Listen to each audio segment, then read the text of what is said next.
de Saúde também, que fez essa indicação, eles sabem como é que deve ser ocupado, e aí não cabe a gente estar muito discutindo norma de biossegurança, é para ser cumprida, para gerenciar o risco, né?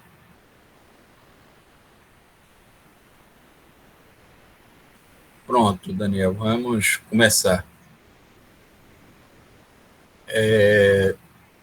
Bem, pessoal, ontem até a gente referiu-se um pouco a esse desenvolvimento das funções do direito penal, mostrando que ele buscou primeiro dotar de uma certa proporcionalidade a reação social ao delito, depois atribuir a responsabilidade a uma determinada pessoa, né, a um determinado autor, em seguida limitar a própria fórmula punitiva, né, proveniente do Estado, ou seja, a limitação do poder de punir do Estado. Então, todos esses elementos nós ontem explicamos aqui, ou seja, dentro de um conteúdo de evolução, mas sobre uma análise muito mais funcional do que propriamente histórica, porque se fosse histórica exigiria um tempo que nós não temos diante do conteúdo, como eu disse, que é vasto para ser debatido, né, dentro da matéria de penal 1. Talvez numa história das ideias penais ou de uma história do direito penal, seria uma disciplina mais apropriada para a gente fazer essa... Porque é uma coisa também muito comum. Eu até recomendo a vocês um texto do meu orientador, o professor Luciano Oliveira. Tem alguns textos que eu acho relevantes dele, né? Um deles é esse aqui, A Vergonha do Carrasco, né? Reflexões sobre a pena de morte. Acho que é um texto que a gente recupera bastante essa análise, né, do funcionamento do sistema penal. É um texto pequenininho, não é longo, e que vocês leem num só fôlego, né? Num dia, numa manhã, é possível ele ser lido, e ele recupera muito esses conceitos que são essenciais para que a gente entenda, por exemplo, se a pena de morte é propriamente uma pena, ou é uma simples execução, ou não se trataria realmente de uma execução e, portanto, não teria esse conteúdo de pena propriamente, e se ela, em que sentido ela faz-se legítima, né? Se há uma legitimidade na aplicação dessa pena. Então, são questões que a gente sempre põe, se ela é eficiente, se não é eficiente, quais são as razões ou as não razões, ou a ausência de motivos para se impor uma pena de morte. E um outro texto que eu acho que é muito bom e que todos deveriam também ler dele, estava até por aqui. Está aqui. Aqui dentro desse texto, Sua Excelência o Comissário, que é uma pesquisa sobre a sociologia jurídica, tem um textinho pequeno, né? Que é um capítulo, é o último capítulo, Não Fale do Código de Hammurabi, a pesquisa sociojurídica na pós-graduação de Direito. Mas, na realidade, ele vai fazer uma análise também dos trabalhos de conclusão de curso, principalmente na área penal ou político-criminal e criminológica, onde todo mundo começa com o remissivo histórico do Código de Hammurabi. Se o Código de Hammurabi tivesse sido a origem de todas as coisas, a fonte inesgotável de saber e de condições, né, para que as coisas se processassem. E aí ele faz uma crítica à forma como a gente trata historicamente dos institutos, né, principalmente dos institutos jurídicos. E é uma crítica recorrente que não é só feita por pessoas imaturas, né, cientificamente, que ainda estejam começando academicamente mas até bons autores, muitas vezes, se desconectam dessa ideia de como deve se desenvolver uma pesquisa histórica e fazem saltos assim grandes. É como se de um parágrafo para o outro eu pudesse saltar 2, 3 mil anos de história, né? Sem ter a menor... sem gerar aí a menor reflexão e faltando o maior cuidado, né, para tratar dessa matéria. Então, é a mesma coisa e o mesmo risco que a gente corre quando em 2, 3 aulas tenta falar da história do direito penal, né? Porque a gente vai fazendo saltos, objetivando, né, muitas vezes, questões que são mais relevantes, principalmente sobre o aspecto funcional, né, da pena e do direito penal, mas não conseguimos, com isso a gente não consegue traduzir, né, historicamente muitos fenômenos e pontuar, né? Às vezes a gente vai desprezando algumas situações e pontuando, aumentando o valor de outras, e isso, em termos de método historiográfico, propriamente é péssimo, né? Não é uma coisa boa, não. Por isso que eu alerto a vocês, se querem um maior aprofundamento, por exemplo, de tudo que a gente está tratando nessas primeiras aulas, além de alguns livros, ontem eu indiquei para um dos colegas a Introdução Crítica ao Direito Penal do Nilo Batista, mas vocês podem ler as primeiras 100 páginas do Manual de Direito Penal Brasileiro de Eugênio Raul Zaffaroni. Ali ele faz um apanhado histórico desde a Grécia Antiga, desde o pensamento clássico, que são os fundamentos filosóficos, políticos do direito penal, e ele vai encontrar lá em Platão, Aristóteles, né, alguns elementos, e vai juntando isso com o passar do tempo, né? É muito interessante o que ele faz. Eu, se tivesse manual aqui, é porque está lá atrás, eu não vou sair aqui para pegar, mas ele é muito bom nesse sentido. Então, vale a pena vocês... Eugênio Raul Zaffaroni. Vou colocar aqui.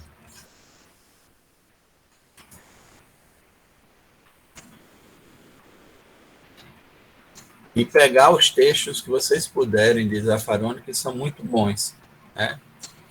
Ele tanto foi juiz, até recentemente, do equivalente à Suprema Corte, ao Supremo Tribunal Federal argentino, e atualmente é juiz da Corte Interamericana de Direitos Humanos, né?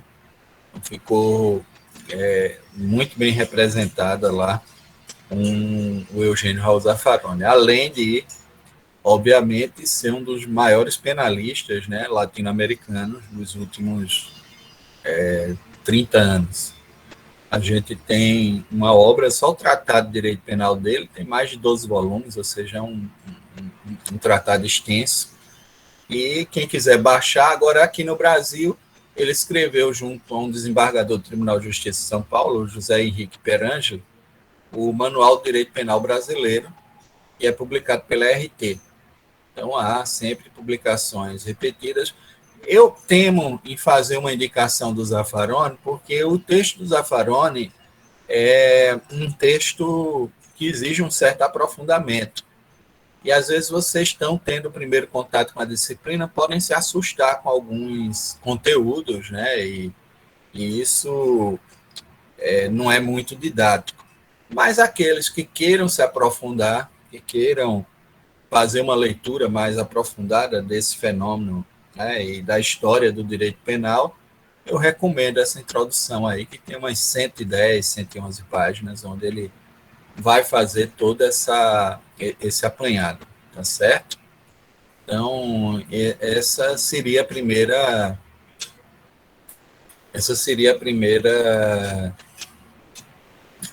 vertente, né, para um contato mais aprofundado com o direito penal. Vou ver se eu coloco aqui.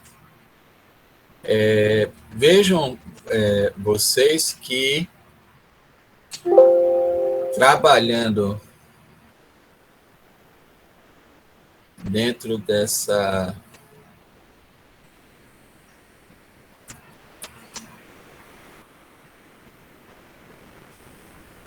trabalhando dentro dessa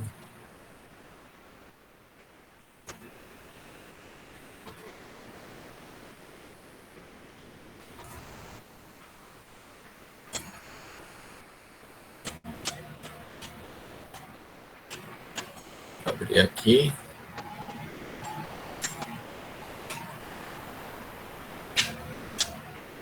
Para que a gente possa dar continuidade ao nosso conteúdo, acho que eu vou tratar de um conteúdo mais recente,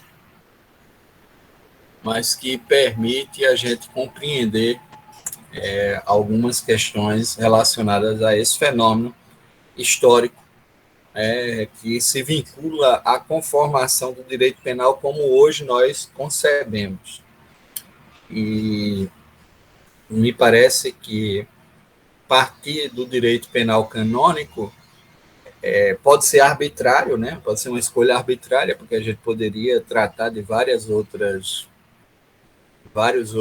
modelos, mas vai nos dar um conteúdo, uma base mais ampla acerca, né, desse funcionamento do direito penal contemporâneo.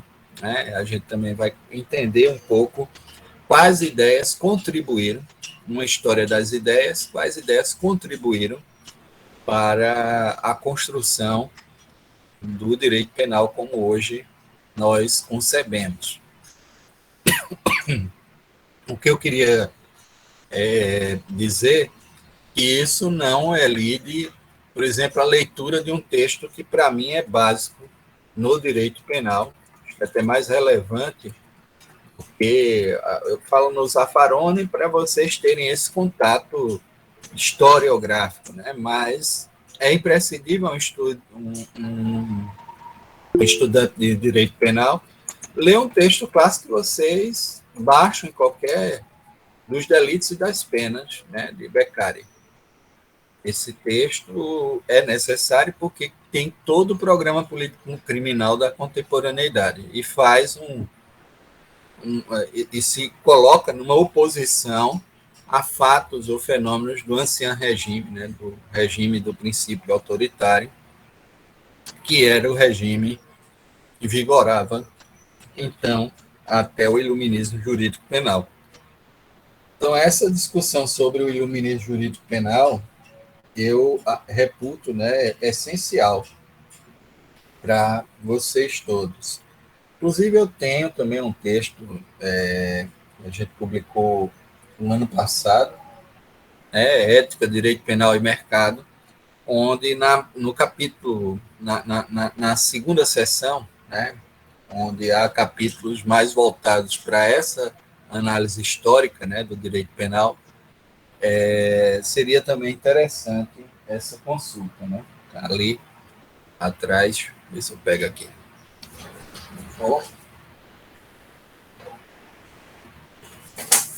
Então, esse aqui, né, é nosso. Na segunda sessão, né, a partir daqui do Fundamentos para Análise Crítica do Sistema Penal e Processual Penal Contemporâneo. E aí você tem toda uma base histórica, mais ou menos como a nossa aula, né, com todos esses fundamentos dentro da... Então, foi publicado em 2020 e tem esse conteúdo, tá certo? E nós deixamos lá na nossa biblioteca setorial, tá certo? Existem volumes na biblioteca setorial que podem ser consultados. Bom, deixa eu voltar aqui só para vocês me dizem se estão conseguindo ver. Eu vou tentar pegar uma guia. Primeiro uma janela, pronto. Compartilhar. Está visível? Sim. Tá dando para acompanhar? Pronto, então vamos lá. Direito penal canônico e Inquisição, né? Então, no Império Romano, o cristianismo, né, ele se difunde e o próprio império vai se tornar cristão, e aí se cria um sistema jurídico próprio da comunidade dos cristãos. Alguém fez alguma pergunta? Fui eu, professor, levantei a mão só para perguntar se o senhor vai disponibilizar os slides depois. Posso disponibilizar, tá bom? Certo, Sem obrigada. problema, disponibilizo. E aí o direito canônico desenvolve a margem do direito romano sem o absolver, né? Até porque já havia uma proposição de se afastar as matérias de competência da igreja das matérias seculares daquilo que era competência propriamente das cidades-estado e dos territórios que se desenvolviam sobre a égide e a organização política própria, né, de maneira autônoma. Embora era um regime de pluralismo jurídico, né? Vocês sabem que existiam duas ordens jurídicas sobrepostas, coexistindo, né? A ordem imposta pela Igreja Católica, essa de característica mais universal, e as ordens territoriais, locais, normativas, né, que tornavam essa convivência uma convivência que fazia com que os conflitos, muitas vezes, precisassem ser inicialmente qualificados para saber qual a ordem normativa iria incidir. E aí esse é um regime dualista ou pluralista, né? O de pluralismo jurídico. O direito laico, que é o direito territorial, quase sempre o direito religioso. Isso a gente encontra no John Gillens, né, na Introdução à História do Direito, que é um texto muito bom. O direito canônico é o direito da comunidade religiosa, dos cristãos, mais especificamente da Igreja Católica. O termo cânon vem do grego cânon, que significa modelo, regra. Por cânones foram designadas as decisões dos primeiros concílios da Igreja.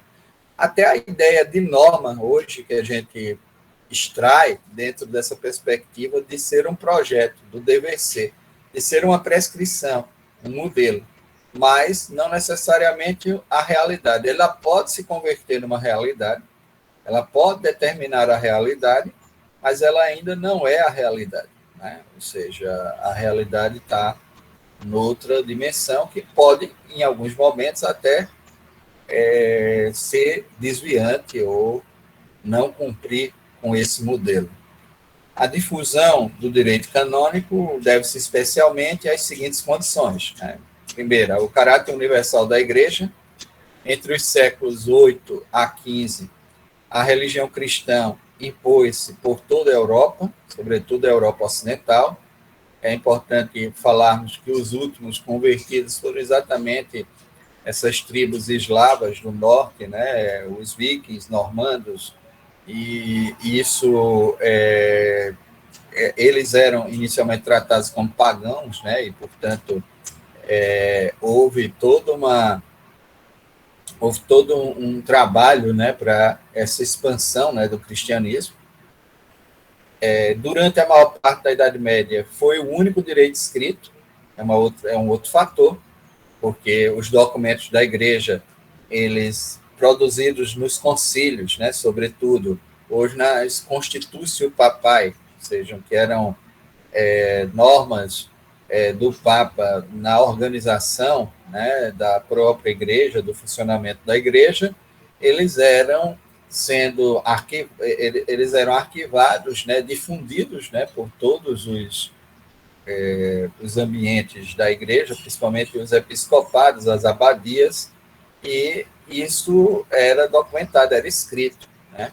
Certos aspectos da vida privada foram regidos exclusivamente pelo direito canônico, tal como o casamento, porque é visto como instituição religiosa, e, por fim, a doutrina do direito canônico constituiu-se mais rapidamente que a do direito laico. Durante esse período, houve uma evolução muito grande, porque era difundida exatamente, as universidades se construíram ao redor de antigos conventos, né, e mosteiros, né, Salamanca, Bolonha, a Sorbonne, né, na França, as primeiras grandes universidades, elas foram assim constituídas.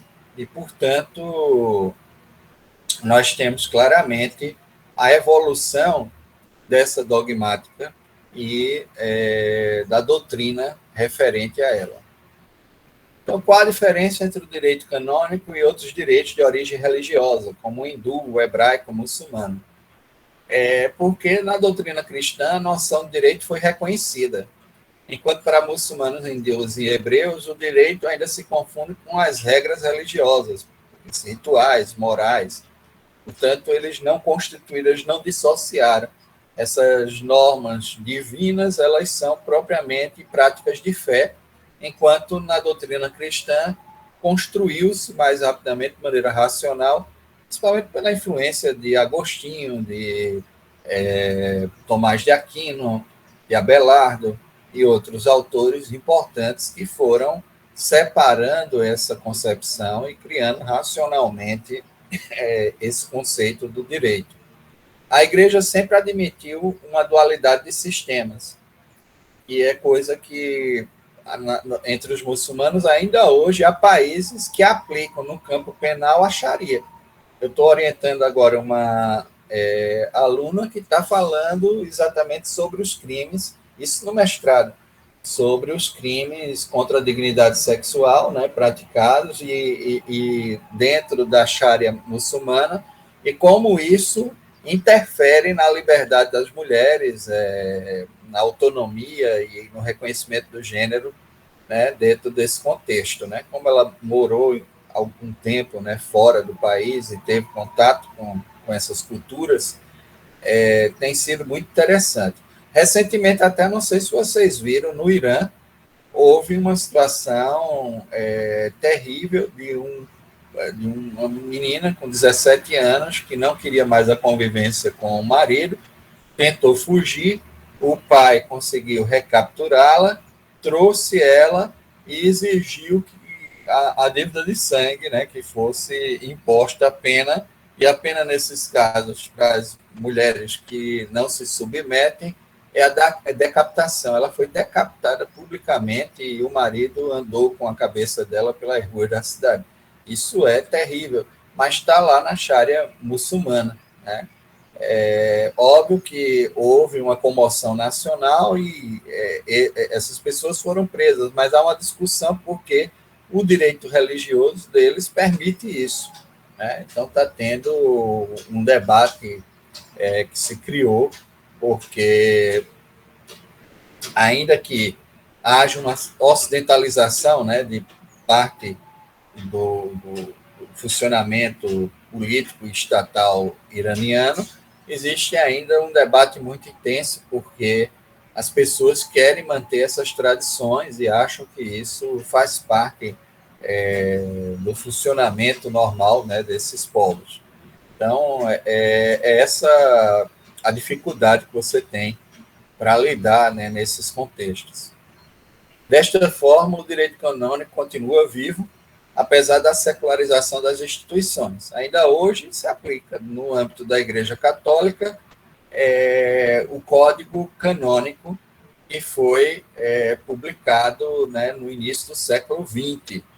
Até então, eram várias compilações, né, que formavam aquilo, um corpo que a gente chamava de Corpus Iuris Canonici, e atingiu a sua fórmula mais lógica e estruturada no papado de Gregório. A gente vai falar agora, né, mais adiante, ainda no século XIII, ainda na Idade Média, tá certo? Agora, só mais recentemente, isso foi estruturado a título de código e transformou-se no Código Canônico, também influenciado sobre os movimentos de codificação que tinham ocorrido em todo o universo secular.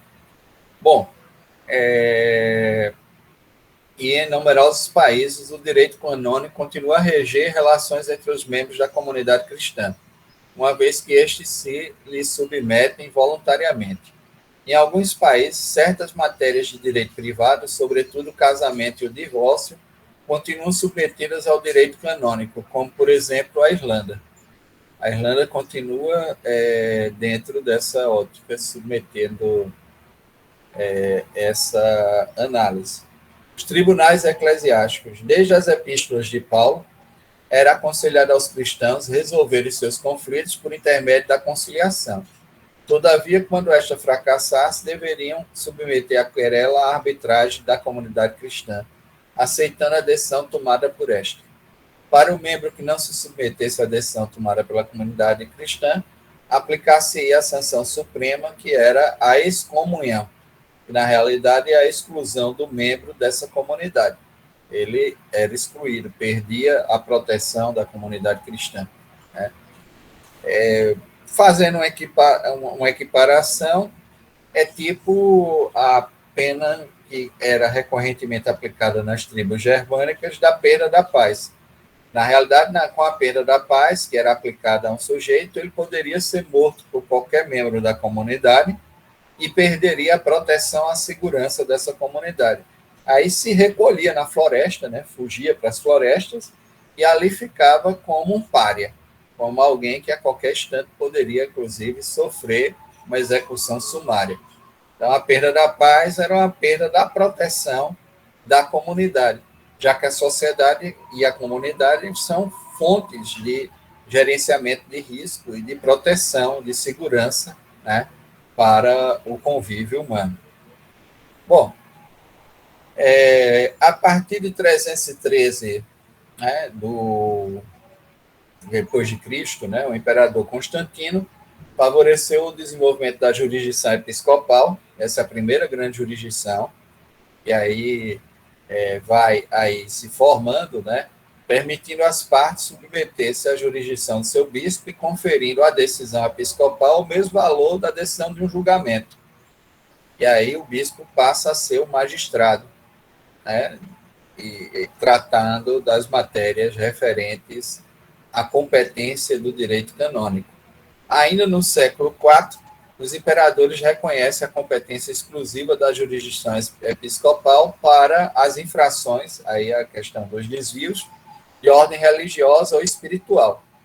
Com relação aos clérigos, padres, freiras e bispos, aparece no século V o privilegium fori, ou seja, o privilégio de foro, possibilitando em quaisquer matérias, quaisquer que fossem, mesmo matérias seculares, serem julgados por tribunais eclesiásticos. Como a dogmática era muito mais evoluída, acabava sendo um benefício muito maior do que se sujeitar ao comunitarismo comum da Idade Média. Então, muitas vezes, a influência germânica que gerou nos direitos territoriais, principalmente nos países do norte da Europa, essa visão de um direito extremamente comunitário, esse direito já, de certa maneira, verticalizado, centralizado na figura do Papa, que emitia as chamadas Constitutio Papae, né?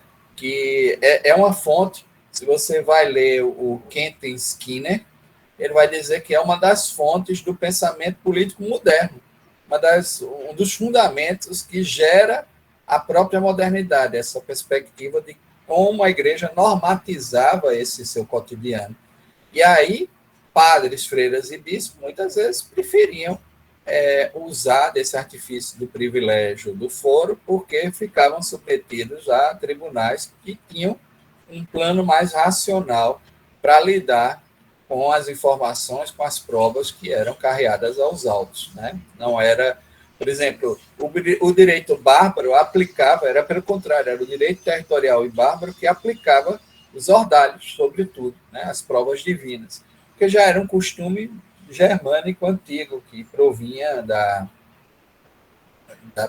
visão dos deuses germânicos, e eles já aplicavam isso de tempos imemoriais, e a igreja que começa a dar uma certa racionalização à aplicação do direito. Então, a partir da noção de matérias como as claribus, relativas às chaves da igreja, ou seja, as matérias essenciais, esta amplia sua jurisdição acerca de matérias temporais que dizem respeito aos sacramentos cristãos. Daí a jurisdição sobre o casamento. Né? Então, essas matérias que tratassem de algo que em algum instante tocasse ou dissesse respeito a sacramentos como batismo, casamento, passam a ser também jurisdição em termos de matéria do direito canônico. Então, a competência dos tribunais eclesiásticos podia ser em razão da pessoa, ainda que em delitos seculares, delitos que poderiam ser submetidos a uma jurisdição local, e aí tinha o privilegium fori, que era dos eclesiásticos, os clérigos, os regulares e seculares, suspeitos ou vítimas, eles teriam esse privilégio de submeter aquele conflito a um tribunal eclesiástico. O privilegium cruz, os cruzados, participantes da Guerra Santa, também iriam submeter, né, a um tribunal eclesiástico. Os membros das universidades, uma vez que as instituições universitárias eram, até o século XVI, instituições eclesiásticas, abadias, mosteiros, conventos, né, eram, sobretudo, ambientes eclesiásticos e, portanto, essas instituições também se submetiam nos seus julgamentos, daí o julgamento lá do Galileu, né, porque era professor e discordou, né, da teoria heliocêntrica, e aí ele criou, né, esse conflito dentro da igreja. Bom, miserables persone. Quando pediam a proteção da igreja, os viúvos e órfãos, que eram protegidos, mantidos, né, pela igreja, geralmente ao arredor, né, das abadias e mosteiros, eles também eram submetidos, né, aos tribunais eclesiásticos. Também, em razão da matéria penal, os casos de infração contra a religião, a heresia, a apostasia, né, pensamento herético que estivesse em desconformidade, né, com as linhas conciliares da igreja, né, aquilo que era determinado do concílio, a apostasia, que era negar a fé cristã, né, a simonia, que era o mercado da fé, ou seja, você mercantilizar os sacramentos, mercantilizar o sacrilégio, que era violar, né, alguma instituição ou violar alguma norma da igreja, né, de forma clara. A feitiçaria, e foi perseguida, né, principalmente no Maleus Maleficarum, né, o martelo das feiticeiras. Você vai ter o que o Zaffaroni chamou do primeiro manual de criminologia do mundo, né, onde você faz uma averiguação quase que intuitiva de quem são as feiticeiras a partir de alguns indícios, né, que são ali reportados. E aí essa perseguição à feitiçaria, porque ela era uma magia não sacramental, uma magia que desvirtuava os milagres propriamente, que poderiam incidir diretamente vindo da potência divina, né? E aí eles fizeram delicta mera eclesiástica, delitos propriamente eclesiásticos, né? Ou seja, que eram julgados propriamente pelos tribunais eclesiásticos: heresia, apostasia, simonia, sacrilégio e feitiçaria. Infrações que atentassem contra as regras canônicas. Aí você tinha o adultério, a usura, a falsificação de documentos eclesiásticos, por exemplo, batismo, e até alguns documentos de certidões que eram obtidas, né, dentro dos sacramentos, né, e isso levava a essas infrações contra as regras canônicas. A Inquisição, na sua forma originária, foi tarefa dos bispos. Eram eles que exerciam, e se serviam de diáconos e de membros das ordens religiosas, alguns membros de ordens religiosas que trabalhavam, né, no território do episcopado, para o processamento dos feitos que lhe eram apresentados, né? Lhes eram apresentados. E aqui começa a haver, né, a partir de Gregório IX, você vai ver essa compilação, né, designada por Decretário Gregório Papai IX, também chamada Decretário Este Decretum Gracianum Vacantes, ou simplesmente o Liber Este, que atualizou a compilação canônica conhecida por Decreto Graciano, compilando vários decretos de decretais pontífices, em especial dos papas juristas Alexandre III e Inocêncio III, bem como os cânones do terceiro e quarto concílio de Latrão, estabelecendo o fim dos ordalhos nos processos eclesiásticos. Isso foi importantíssimo, porque desde o século XIII foram abolidos os ordalhos nos tribunais eclesiásticos, e já era um avanço enorme, né, para a época. Então, o livro quinto das Decretais de Gregório IX concentram, embora não exclusivamente, toda a matéria penal. Então, a matéria penal estava nas Decretais de Gregório IX, que perduraram basicamente até o início do século XX, no livro quinto. E ali tinham os crimes que eram propriamente eclesiásticos, os crimes de falsificação, né, que estavam ali previstos. Desta feita, o trabalho dos papas juristas foi essencial para o desenvolvimento da matéria processual penal. A partir de 1234, deu-se uma expansão legislativa no direito canônico, que importou na formulação última do Corpus Iuris Canonis, ou seja, o corpo de direito canônico, composto pelos seguintes documentos, né? O Decretum Graciani, em 1140, essas decretais de Gregório, que é o Liber Extra, de 1234, o Liber Sexto, primeira formulação do Corpus Iuris Canonis, as obras de doutrinadores das universidades de Bolonha, né, por ordem do Papa Bonifácio VIII, em 1298, as Constitutione Clementinae, que são a nova compilação que foi elaborada por Clemente V, o Papa que estava em Avignon, na França, né, em 1314, e as extravagantes comuns, né, uma última coleção não oficial também submetida à tradicional divisão em 5 livros. Então, havia essa divisão em 5 livros, mas o quarto livro não tinha nada escrito. Era chamado Liber Quartus Vacante, que engloba os decretais e constituições sucessores do Papa João XXII, que havia, em 1317, encaminhado para as universidades de Paris, que era Sorbonne, né, Bolonha, as constituições clementinas, e até o pontificado de Xisto IV foram dados esses últimos contornos, né? Em 1498 foi dado esse último contorno ao que nós passamos a chamar de Corpus Iuris Canonis, ou seja, o corpo de direito canônico, que só virou código, né, no século XX, em 1917, quando Pio X editou o Codex Iuris Canonis, que é o Código de Direito Canônico, já sobre a influência do movimento de sistematização e codificação, né, que ocorria em toda a Europa, né, em oposição aos historicistas, na época, que não queriam a codificação do direito. Então, no multifário legislativo do Corpus Iuris Canonis, várias denominações exprimem a presença de uma infração penal canônica. Poderia ser chamada de crime, de delito, de flagício, de celos, de malefício, de excessos.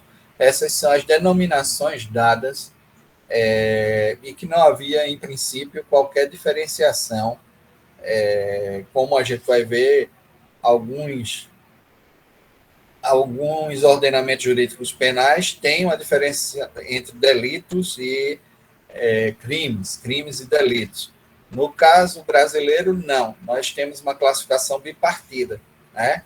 Existem crimes ou delitos e, por fim, as contravenções penais. As infrações penais no Brasil estão classificadas dessa forma bipartida. Crimes ou delitos e contravenções penais. As contravenções penais são as previstas na Lei de Contravenções Penais, né? E existem países onde essa classificação é tripartida: crimes, delitos e contravenções. Não é o nosso caso, né? A gente já acabou de falar que nós não fazemos essa distinção entre crimes ou delitos. Bom, diferentemente do direito penal germânico, adotado em diversos feudos medievais, o direito canônico privilegiava o subjetivismo.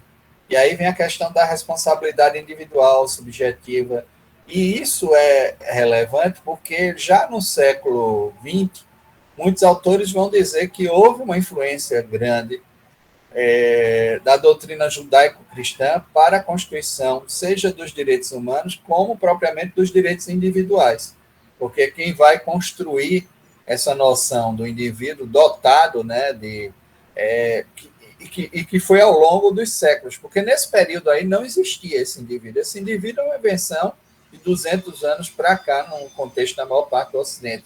Se incluirmos a Inglaterra, de 300 anos para cá, né? Ou seja, do século XVII inglês, com a Revolução Gloriosa. É uma coisa muito recente na história da humanidade.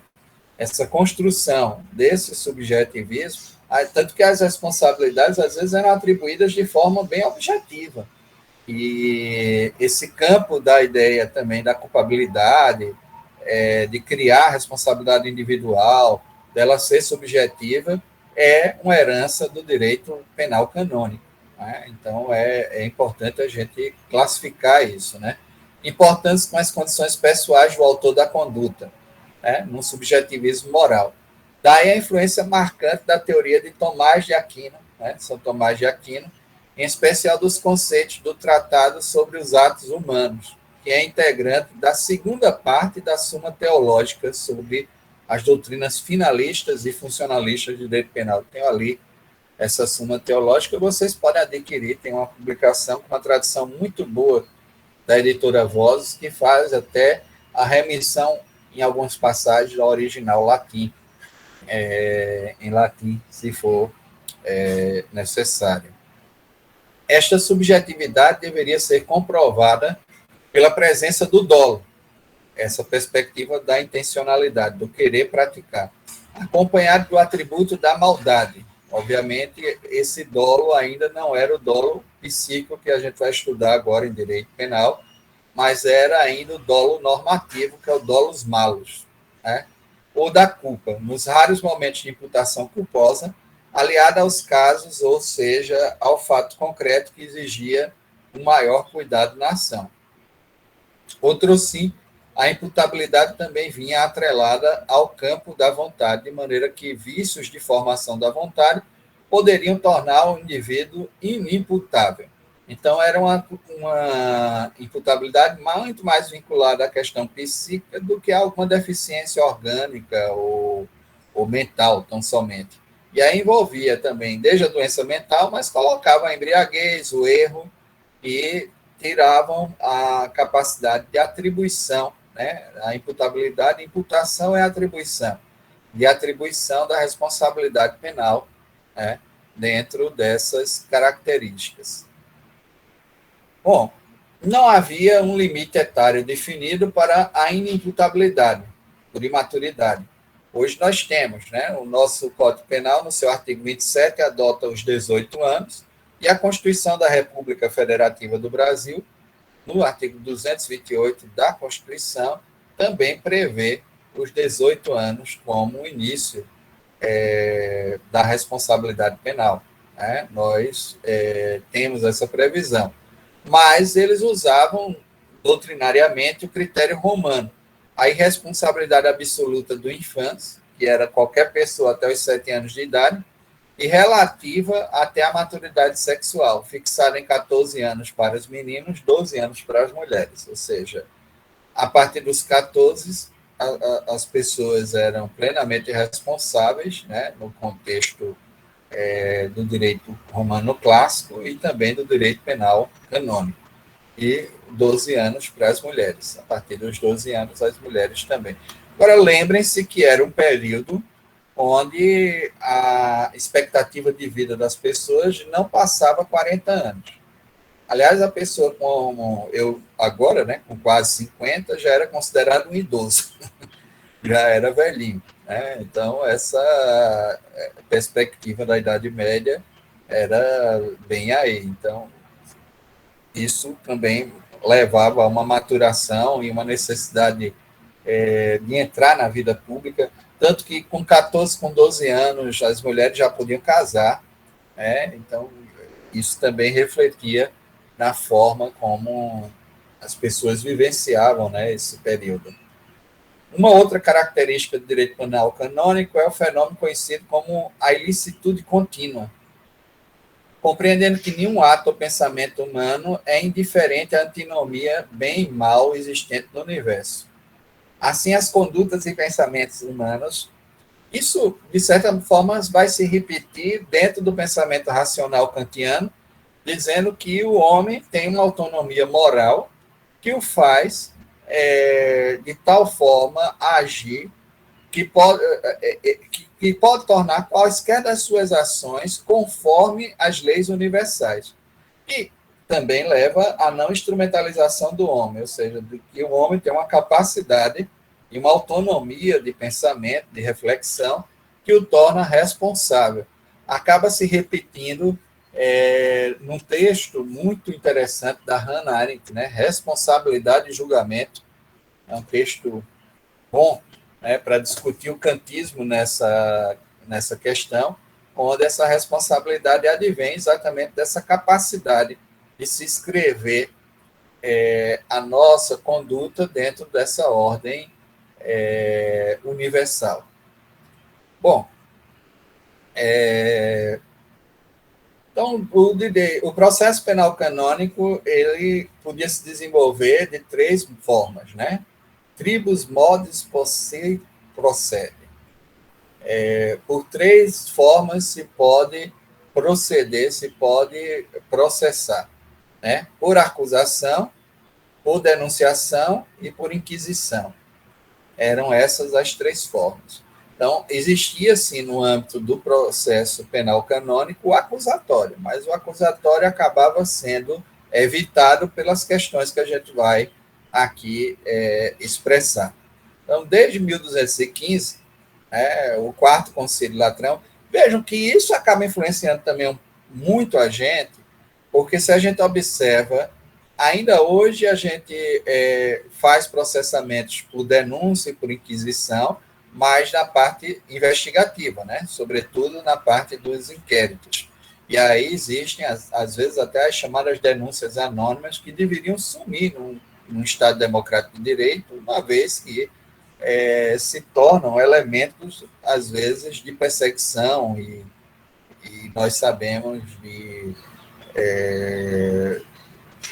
ampliar a seletividade penal, né, para determinados sujeitos, para determinadas pessoas.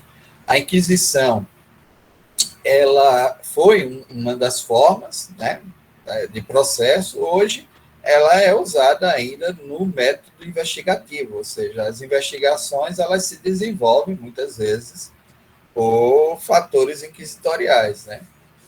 Bom, desde 1215, o Quarto Concílio de Latrão admitia-se 3 formas de procedimento, né? O acusatório, o denunciatório e o inquisitório. No acusatório, o acusador reduziria a termo perante a autoridade eclesiástica a sua acusação, bem como os meios de prova pelos quais demonstraria o que alegava. O acusado seria chamado a responder o termo na acusação e indicar as provas de defesa.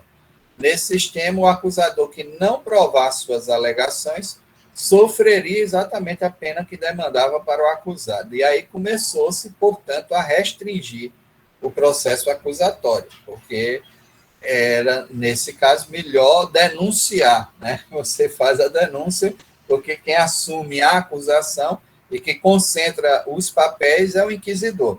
Esse é o grande problema de um processo inquisitorial, é porque existe uma concentração dos papéis processuais.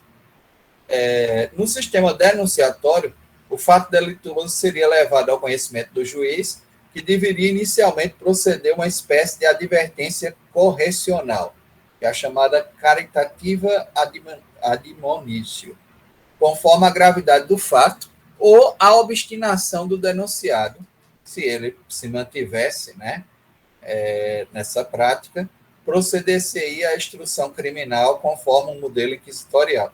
O delator não ficava obrigado a demonstrar os fatos denunciados e nem sujeitava-se ao ônus da acusação frustrada. Então, a acusação fosse frustrada, esse delator não tinha que demonstrar os fatos, ele só faria uma denúncia que seria investigada pelo juiz, né? E isso, levado a cabo, já dava início, né, ao procedimento inquisitorial. Na prática, o procedimento denunciatório serviu para esvaziar o procedimento acusatório. Isso Nilo Batista, naquele texto que a gente se referiu ontem, né, da matriz ibérica do sistema penal brasileiro, vai fazer essa análise, né, do direito penal canônico e diz que serviu para esvaziar e fortalecer o inquisitorial, e diversos textos recomendavam que os inquisidores buscassem convencer os acusadores, recordando-lhe dos perigos talionais, a se converterem em meros denunciantes, com que eles próprios, inquisidores, assumiriam integralmente a condição do processo. Então, era um momento de muito autoritarismo, igualmente, né? Ou seja, onde as pessoas eram, às vezes, pressionadas, né, a adotarem determinadas posturas exatamente pelas ameaças que sofriam, né, em termos de pena, de sanção.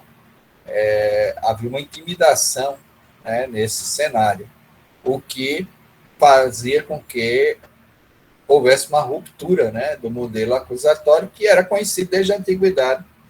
Os romanos aplicavam pelo Senado da República o procedimento acusatório, os gregos, na sua ágora também, né, Atenas já conhecia o procedimento acusatório, não era nenhuma novidade. Bom, o procedimento inquisitório tinha como ponto de partida a simples notícia do fato delituoso. Não tinha nem a denúncia. Dessa diferença para a denunciação. Que, através do clamor público e da fama, chegasse aos ouvidos do juiz. Restrito inicialmente para alguns delitos graves, assassinato e heresia, gradualmente ampliou o seu campo de atuação.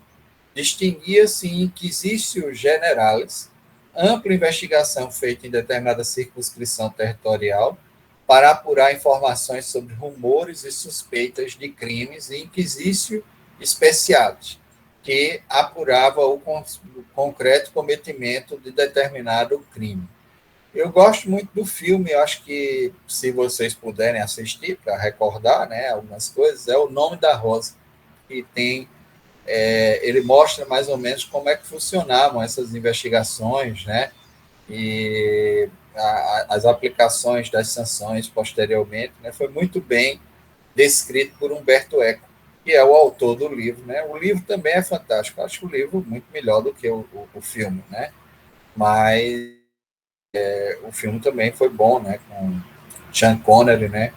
E teve um impacto muito grande nas reflexões que a gente tem sobre o funcionamento desse processo penal canônico, né, na Idade Média. Tem um outro também sobre o procedimento contra Giordano Bruno. Giordano Bruno também é um outro filme interessante para se analisar, né, esses procedimentos.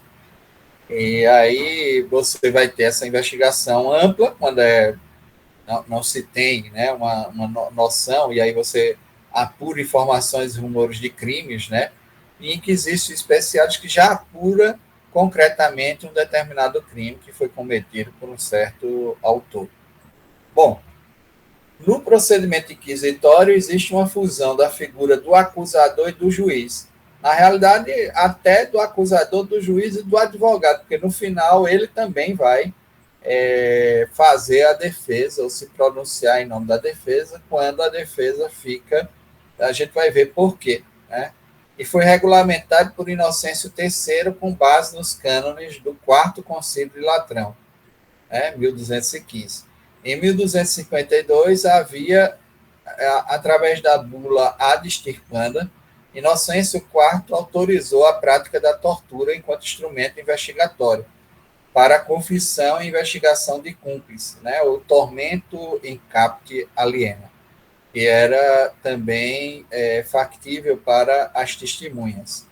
E deixava claro a possibilidade dos inquisidores monitorarem essa prática. Então, havia um monitoramento do inquisidor da prática da tortura.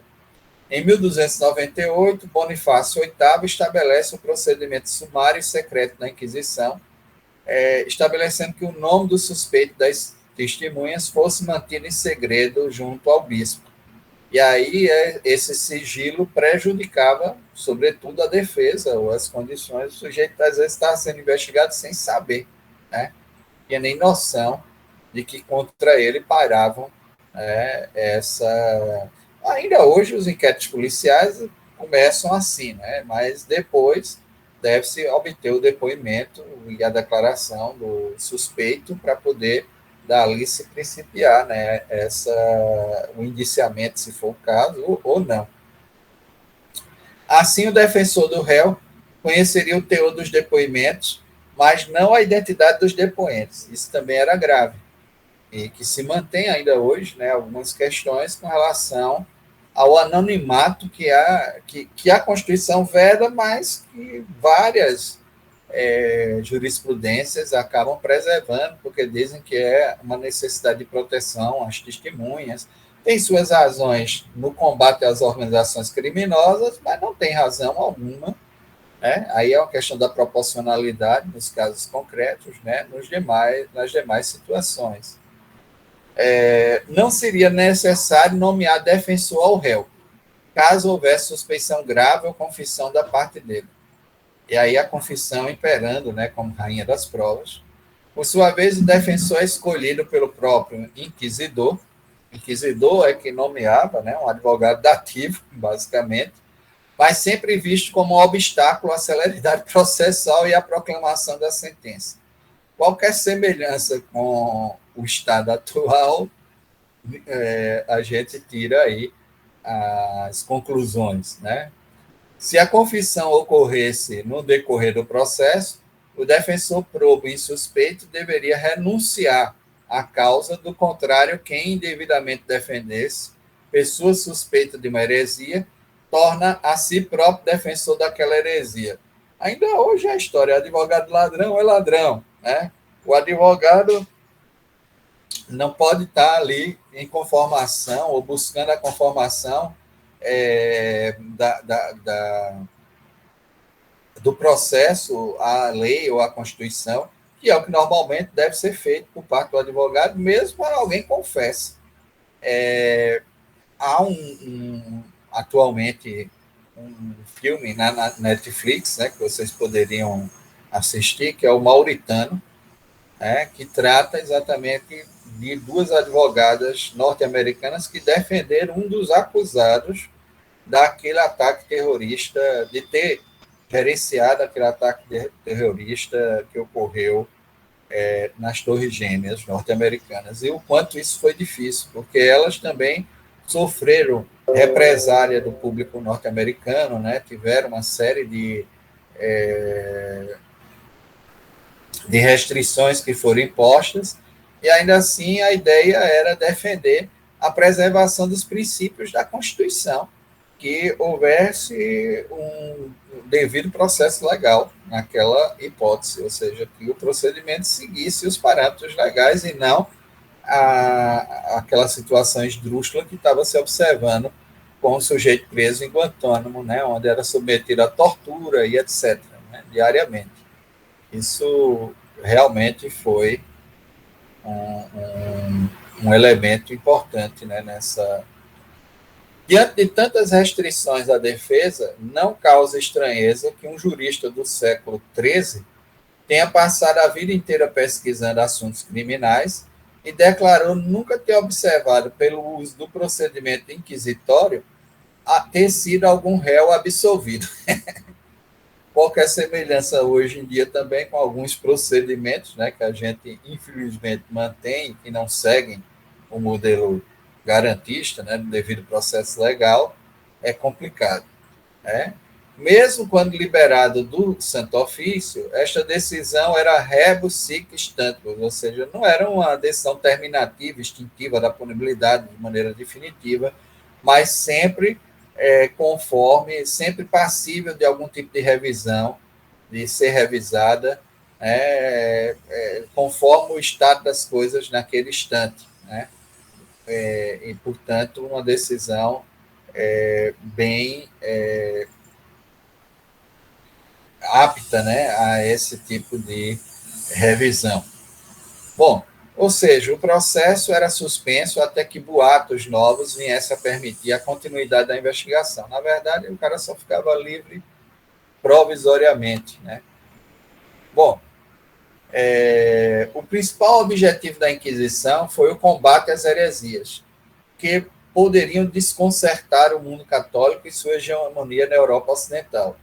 Não é à toa que o Quarto Concílio de Latrão define claramente o extermínio dos hereges, impõe a confissão anual obrigatória e determina que os judeus levem um distintivo na veste, bem como submete os cristãos novos ou judeus convertidos a uma série de restrições, inclusive na guetificação destes povos, né, que foi observada na Espanha, na França, na Alemanha, onde judeus e muçulmanos ou islâmicos, no caso espanhol, mais claramente, por conta da convivência com o islamismo, judeus habitavam um bairro, que era a judiaria, e os islâmicos outro bairro, que eram as mourarias. Esses bairros eram cercados e vigiados perpetuamente, né?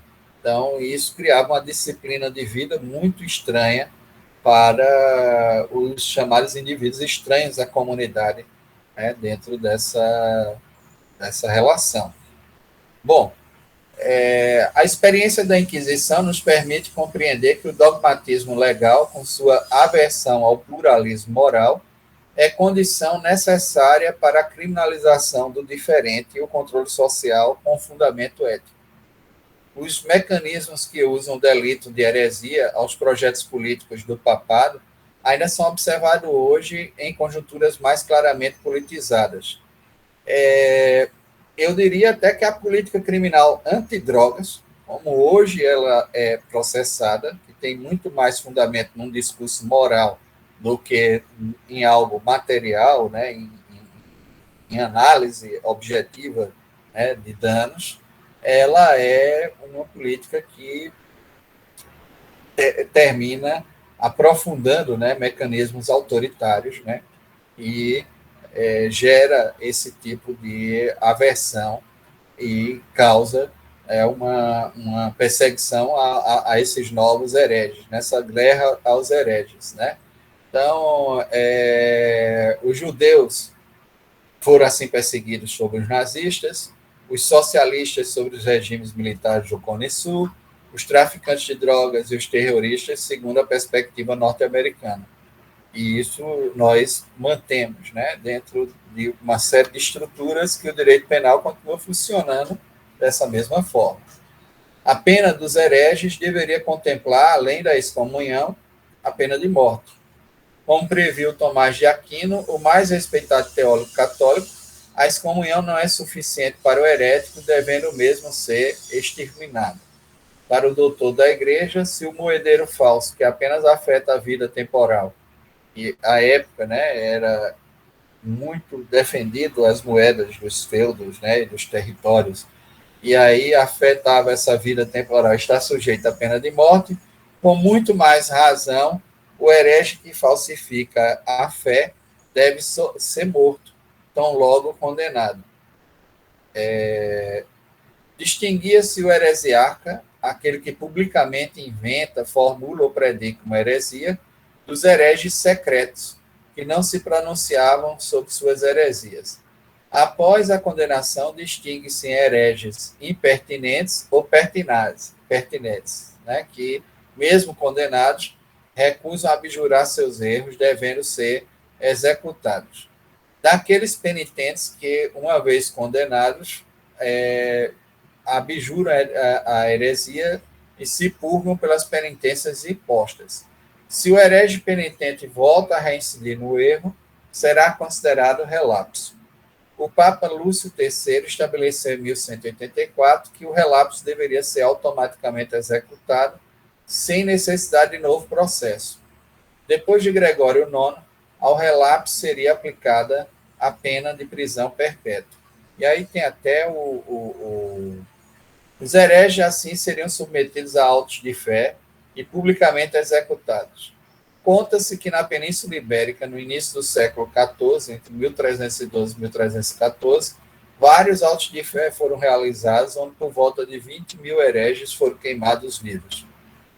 Os judeus e os mouros não eram considerados hereges, porém sofreram uma política canônica de apartação, desde a exigência do uso do distintivo na veste, né, que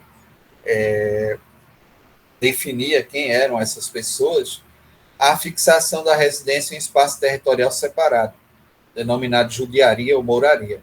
Logicamente, esta apartação era direcionada a uma política alternativa de conversão ou extermínio, porque com o tempo se forçava a conversão e a submissão à ordem ou à identidade religiosa do Ocidente, ou ao próprio extermínio pelas restrições que eram impostas. Né? Uma forma de preservar o domínio sobre os corpos desses sujeitos. Em 1376, Nicolau Eymerich, dominicano, inquisidor da Catalunha, Aragão, Valência e Maiorca, descreve o Directorium Inquisitorium, que era o manual do inquisidor, que seria o século XVI revisto e atualizado por recomendação romana pelo canonista Francisco Penha. No tocante às práticas de feitiçaria, escrito em 1484 pelos inquisidores Heinrich Kramer e James Sprange, existiu o Maleus Maleficarum, que é o martelo das feiticeiras. Esse traz os indícios, né, da feitiçaria e faz uma abordagem acerca desses sujeitos, é reconhecido como o primeiro manual criminológico do mundo, né? A maneira como da etiologia, né? Dentro de um paradigma etiológico para se fazer essa abordagem. A Inquisição moderna surge na Península Ibérica para atender anseios políticos da monarquia absoluta e expandir seus territórios. Nesse sentido, fortalece o Instituto da Inquisição Delegada em detrimento da Inquisição Episcopal. O braço secular passa a auxiliar os inquisidores, oferecendo seus serviços de polícia para perseguir e prender os hereges, bem como, após o julgamento e condenação, executar o que foi determinado pelo inquisidor. E foi nesse período que o Papa confiou à Ordem Dominicana as funções da Inquisição, que até então era dos bispos, mas para o auxílio do braço secular, a Ordem Dominicana tornou-se, né, a responsável pela realização da Inquisição. Então, em 1º de novembro de 1478, o Papa Sisto IV assinou a bula Exigit Sincera Devotiones e Affectis, através da qual funda a nova Inquisição Espanhola. O motivo desta bula foi uma petição, né, dos reis de Castela e Aragão, no sentido de que a igreja produzisse um combate às heresias praticadas por judeus convertidos ao cristianismo. Na realidade, eles queriam era o dinheiro dos judeus para poder financiar, sejam as grandes navegações, seja a manutenção do território que estava recém-conquistado, né, dos mouros. Ainda havia alguns lugares, né, onde era necessária a expulsão, né, do Islã, e eles precisavam de recursos, e os judeus eram uma fonte inesgotável, né? Então, outros sim, ambos os reis declararam que os bispos católicos espanhóis vinham sendo bastante tolerantes, o que implicou a difusão de tais heresias. Aí foi por isso que o Papa tirou o poder dos bispos, né? De acordo com a bula de Sisto IV, os reis católicos poderiam nomear 3 inquisidores, entre prelados, religiosos e clérigos com mais de 40 anos, bacharéis ou mestres em teologia, licenciados ou doutores em direito canônico. Munidos desse documento papal, em 1480, os reis católicos de Castela e Aragão nomearam 2 inquisidores, o frei Juan de San Martín e Miguel de Morillo. Já em 1233, o Papa Gregório IX havia instituído a Inquisição delegada, confiando aos dominicanos, né, aos frades dominicanos, a tarefa de perseguição dos hereges. Então, essa tarefa foi confiada aos dominicanos. Origem canônica do termo penitenciária. A Igreja, em suas leis, admitia a pena privativa de liberdade, sendo consagrado desde esse período o termo penitenciária. E a gente usa até hoje, né? Sistema penitenciário, penitenciária. O crime pecador, o criminoso, que era um pecador, aceitava e, por vezes, suplicava como graça a penitência. A penitência era uma forma de redimir, né, o seu pecado. Nesse sentido, a prisão eclesiástica foi vista como uma forma de penitência. Obviamente, a prisão canônica era, para os moldes da época, mais humana do que a prisão secular. Entretanto, não podem ser comparadas ao modelo contemporâneo e iluminista de prisão. Não tem nem comparação, né? Mas, para a realidade da época, ela foi melhor, né, dentro dessa ótica. Bom, a prisão dos mosteiros, segundo Volret, irradiou fluxos arquitetônicos e psicológicos que ainda perduram. A construção austera, né, que tem em alguns mosteiros, a cela monacal cumpriu as funções exigidas pela clausura e pela penitência. Foi por iniciativa eclesiástica que, no século XII, surgiram as prisões subterrâneas, tornando célebre a expressão vade in pace. É o famoso calabouço, né? Pois os réus eram despedidos com estas palavras, uma vez que aquele que entrava numa dessas prisões não deveria sair dela com vida. No monastério de Clany, no sul da França, tem um modelo de prisão nesses termos. E isso realmente é assim apresentado. No monastério de Clany, sul da França, ainda persistem os traços de uma dessas prisões masmorras, onde o indivíduo era conduzido até a abertura de um poço e ali descia em razão do auxílio de cordas até o local de penitência, onde cumpria a reclusão perpétua. As prisões eclesiásticas deveriam garantir o mínimo de iluminação para que os penitentes lessem o breviário ou a Bíblia e assim esta pudesse cumprir melhor a sua função sagrada. E com isso a gente observa todo um funcionamento, né, do direito penal canônico, né, desde da maneira como se processava, né, até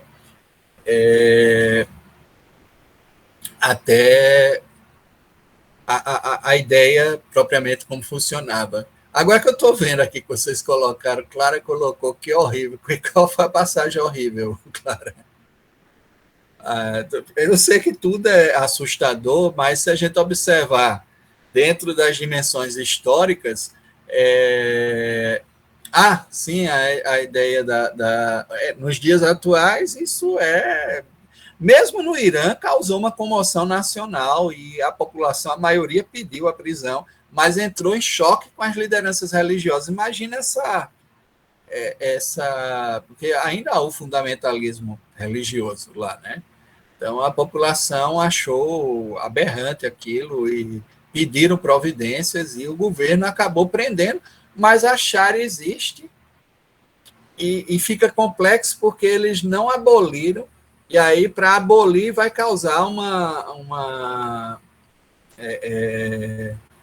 vai causar um conflito intenso, né, dentro da questão religiosa. O direito penal islâmico, inclusive, é uma das matrizes do direito penal brasileiro, principalmente na mentalidade que a gente mantém das penas corpóreas, etc. Isso é tratado por Nilo Batista. Pronto, você quer um livro de história interessante sobre o direito penal é esse, matrizes ibéricas do sistema penal brasileiro, que além do direito visigótico, do direito germânico, ele vai tratar também do direito penal islâmico, e aí exprime algumas coisas com relação aos delitos o Islã, ele tem a classificação tripartida, né, dos crimes, dos desvios. Os delitos são de udu, os quesas e os tesas. O udu, onde está a apostasia, que é a renúncia da fé, o adultério, né, ele é punido com a morte, né, e essa execução é muitas vezes comunitária, né, a comunidade participa do apedrejamento da mulher, né, participa da pena aplicada ao sujeito que praticou o udu, que é o crime mais grave que pode ser praticado. Os quesas são delitos intermediários que normalmente podem ser estabelecidos pelos próprios chefes de família e eles podem aplicar desde penas corpóreas, em alguns casos até a morte, mas geralmente dá em composição. E os tisas também, né, são delitos menores, mas que normalmente sugerem algum tipo de restrição na vida social e também castigos corpóreos. Eu sei que ainda hoje são aplicadas chibatadas, aquilo que a gente faz aqui de final de semana aí para um estádio de futebol, assistir o futebol, e é uma coisa boa, né? Para quem gosta, né? Eu gosto, né? É interessante. Agora, lá eles fazem para assistir penas que são aplicadas, né? Então, o sujeito compra o algodão doce, vai ver gente tendo a mão decepada, né? A cabeça cortada. No IEM, né? Ainda há o chamado espetáculo punitivo, né? Então, existem arenas que são montadas para se fazer publicamente as punições dentro da Sharia, dentro daquilo que está ali previsto pela Sharia. Mas para esses crimes de menor potencial aí, que são os quesas, porque o udu normalmente é imediatamente executado com a comunidade. Eu não sei se vocês viram, no interior do Irã, uma mulher que foi acusada de adultério e aí não deu em prisão nenhuma, né? Tem um filme que foi feito, né, sobre o evento que o cara descreveu, e na realidade ela nem chegou a praticar o adultério, né? Foi só uma troca de olhares e o marido acusou. Na realidade o marido estava querendo casar com outra e já tinha isso tudo mais ou menos planejado e não tinha as condições financeiras, né, etc. Então fez essa acusação e ela foi apedrejada publicamente. Os próprios filhos têm que participar do apedrejamento, é uma coisa triste, né?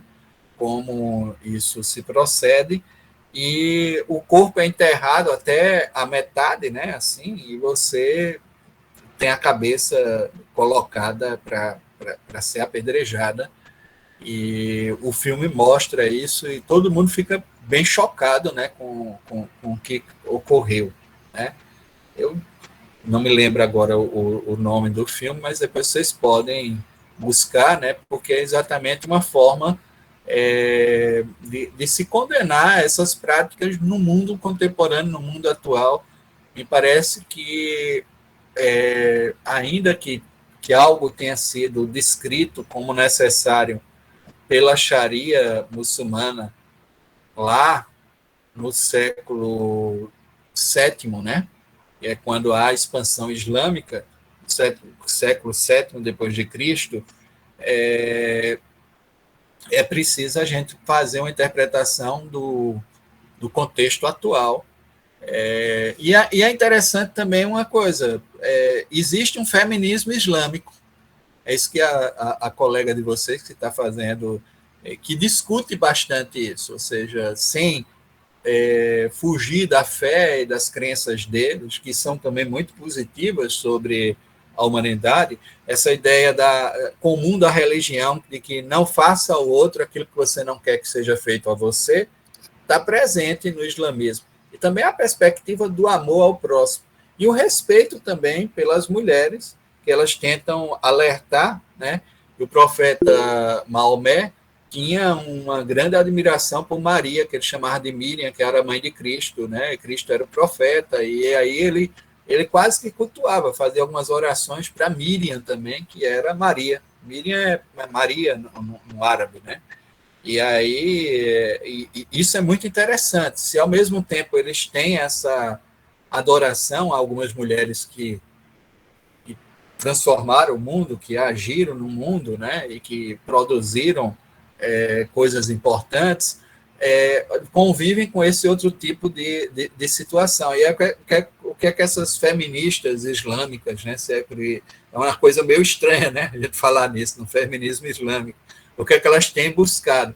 Têm buscado mostrar que se pode professar a fé islâmica sem que você precise fazer recurso desse tipo de violência de gênero, né, de violência, porque existem fatores dessa fé que são muito propositivos e importantes para o convívio, né? Se elas não, obviamente, não são uma maioria, elas estão num grupo muito restrito em alguns países, no Egito,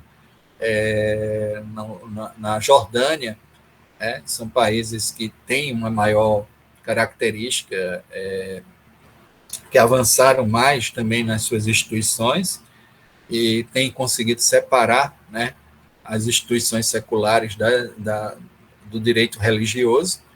Mesmo assim, é muito complicado falar isso, por exemplo, na Península Arábica. Agora a gente está falando aí que tem muitos problemas com relação, mas por interesse, países ocidentais apoiam os países da Península Arábica, onde essa violência de gênero é cotidiana e o autoritarismo existe. A questão do petróleo, tudo bem, está aí presente mas isso não mudou, né, no cotidiano dessas pessoas. É um cotidiano muito... Monique, você estudou? Legal. Quer falar alguma coisa? Você pode até contribuir aí. Estudei, professor. Eu sou formada em Relações Internacionais e o meu TCC foi sobre feminismo islâmico. Legal Não demais. Tinha muito essa perspectiva do direito, mas é uma perspectiva bem interessante, assim, do ponto de vista das mulheres, né? Como as mulheres enxergam a religião e como as mulheres argumentam que essas práticas misóginas que acontecem em sociedades islâmicas não advêm da religião, mas de convenções sociais que foram estabelecidas pelas relações entre homens e mulheres e, consequentemente, dessas relações de hierarquia, né, que existem em toda e qualquer sociedade. E o próprio Maomé, parece que ele foi casado, né, com 7 mulheres, se eu não me engano, mas ele tinha uma convivência muito respeitosa com todas elas, né? O pessoal descreve que ele não era um homem violento, era um homem, sobretudo, muito amável, né, com as mulheres. Há muitas menções, né, ao legado dele, digamos assim, e ao que o Islã ele prega com muito respeito às mulheres. Se a gente for ver as escritas islâmicas, elas resgatam muito isso para mostrar que toda essa violência, toda essa diferença de gênero, esses tratamentos diferentes não estão na religião em si, mas são práticas culturais que existem em toda e qualquer sociedade, né? Mas como há todo esse estigma e essa visão do Ocidente sobre essas sociedades, isso acaba sendo colocado como algo inerente às religiões e às sociedades muçulmanas.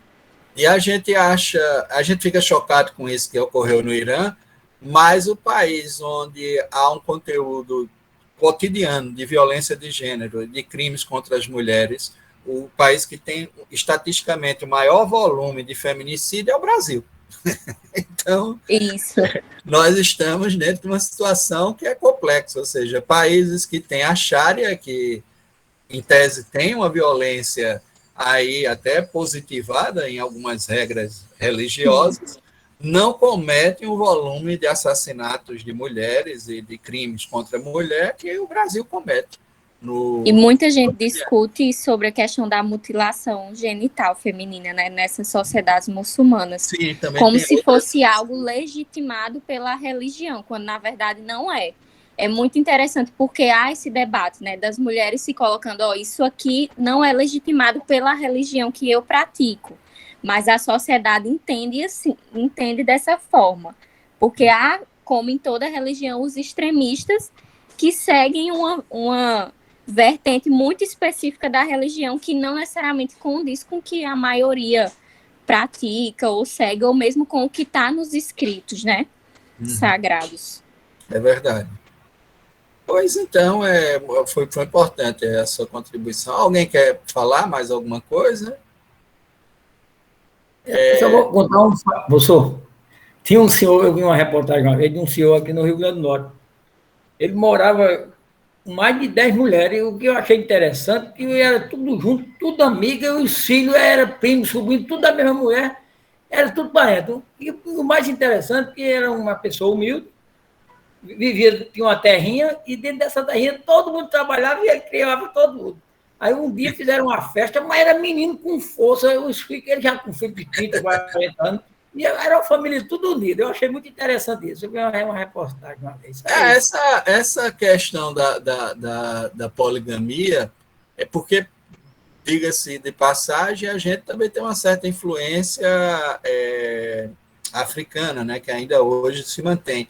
Mas ela traz problemas também para as mulheres lá, viu, Gerlanda? A gente acha que é uma coisa legal e tal, mas muitas das nossas alunas que vêm de Moçambique, de Angola, colocam o quanto as mulheres são exploradas por conta disso igualmente, né, da poligamia. Não é uma coisa fácil, porque faz parte também da estrutura patriarcal, né, que as sociedades elas são desenvolvidas, e geralmente isso provém de dependência econômica, né, de outros fatores que acabam determinando tudo isso. Então, assim, dizer que é uma situação natural pode se desenvolver, como elas disseram. Há situações em Angola, a gente mesmo visitou. Em 2009, eu estive em Angola para uma série de palestras que a gente ministrou lá, e tive a ocasião de visitar algumas casas, e a casa do reitor lá da Agostinho Neto, e ele é casado com 4 mulheres, mas todas com uma formação, uma é médica, outra arquiteta, outra também advogada como ele, e algumas estavam fazendo curso até fora, tinha uma no Washington College, né, fazendo um curso de doutorado, as demais ajudam. Elas todas tinham mestrado, doutorado e trabalhavam e conviviam, mas isso faz parte de uma cultura que, assim, não é muito... A gente percebe que existe alguns conflitos que não são resolvidos e que essas mulheres não conseguem uma plena autonomia, mesmo com uma baita formação, né? Por exemplo, essa menina... Eu não concordo com o cara ter mais de uma mulher. Eu só tenho uma que ela já dá trabalho demais. Imagina o cara ter uma ruma de mulher. O que eu achei interessante era a união delas. Nenhuma brigava com a outra. Isso é o que eu achei interessante. Isso ocorre lá também. A comunidade... Eu visitei todo mundo nessa colaboração, mas tem um dado cultural aí, e tem esse outro dado que é porque mesmo com uma baita formação, essas mulheres não conseguiam uma autonomia plena, né? Eu fico imaginando isso, que uma médica que era famosa lá em Angola, tá, mas ela não tinha o mesmo salário que ele ganha. Então, isso cria... quando isso... hoje se discute essa história aí do poliamor, mas quando isso é feito dentro de uma autonomia, realmente, onde as pessoas estejam, né, num pé de igualdade, tudo bem. Mas nessa situação que eu vi lá em Angola, que eu percebo que ocorre a maioria desses fatores, vem muitas vezes pela dependência, né? Não é uma opção assim, não é uma escolha que eu faço dentro da minha autonomia de aceitar esse tipo de relação.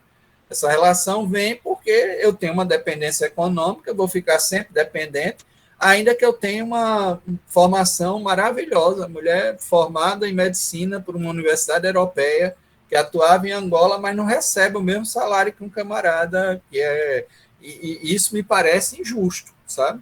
Isso não me parece, não, é injusto, né?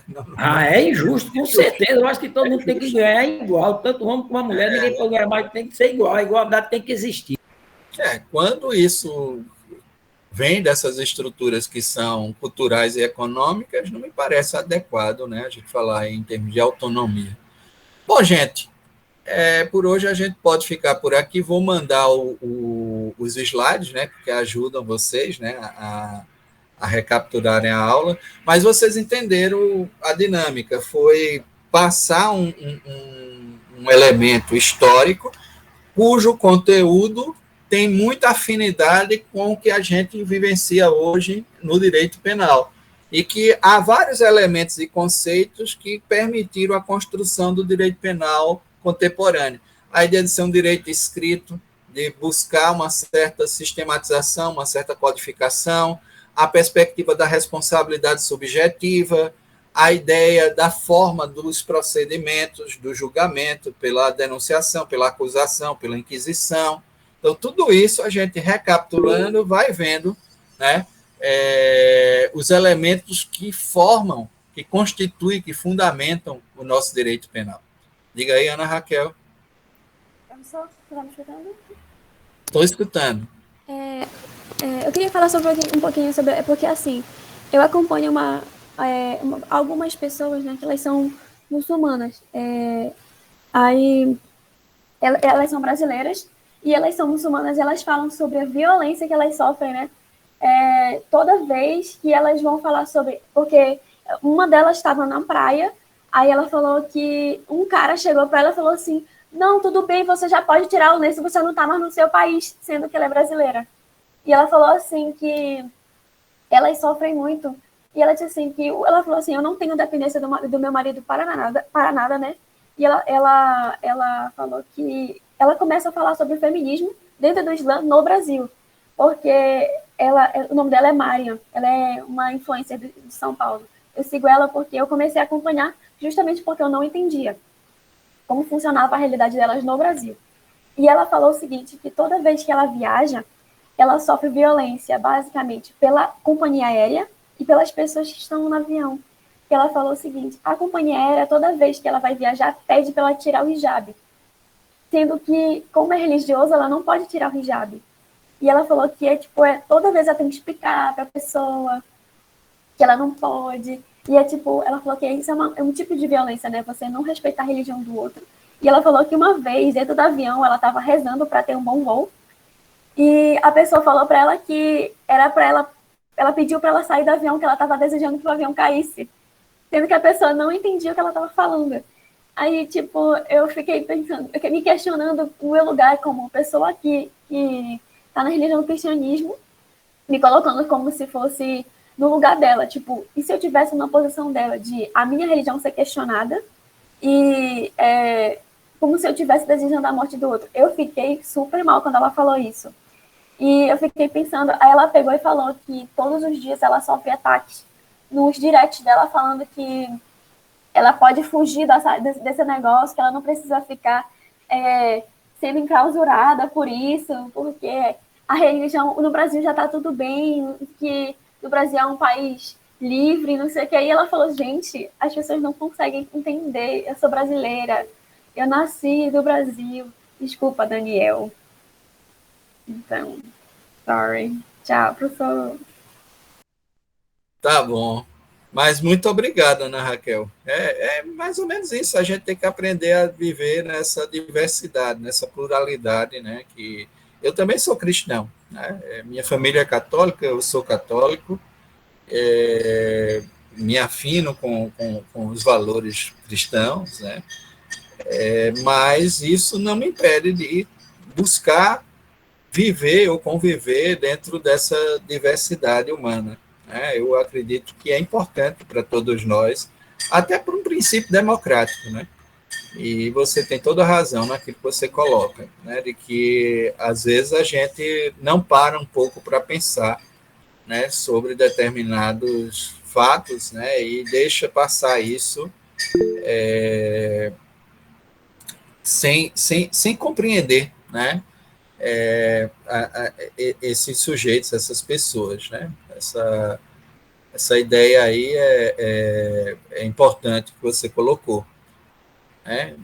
Bom, Não vai até às 9, porque às 9 eu tenho que entrar em outra aula, eu peço para terminar agora, e aí a gente continua na próxima semana, tá certo? Próxima semana acho que a gente já pode começar a tratar dos princípios constitucionais penais e fazer um debate mais centrado, né, dentro do nosso sistema, porque essa opção que é arbitrária, que foi de tratar de direito penal canônico, nos deu vários conteúdos acerca da formação histórica do direito penal e daquilo que se consolidou enquanto fundamento, enquanto conceito para o direito penal contemporâneo.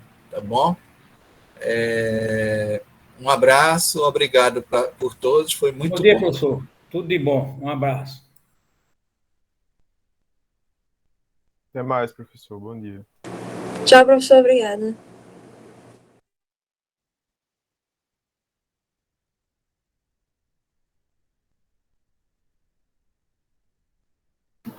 Tchau, professor.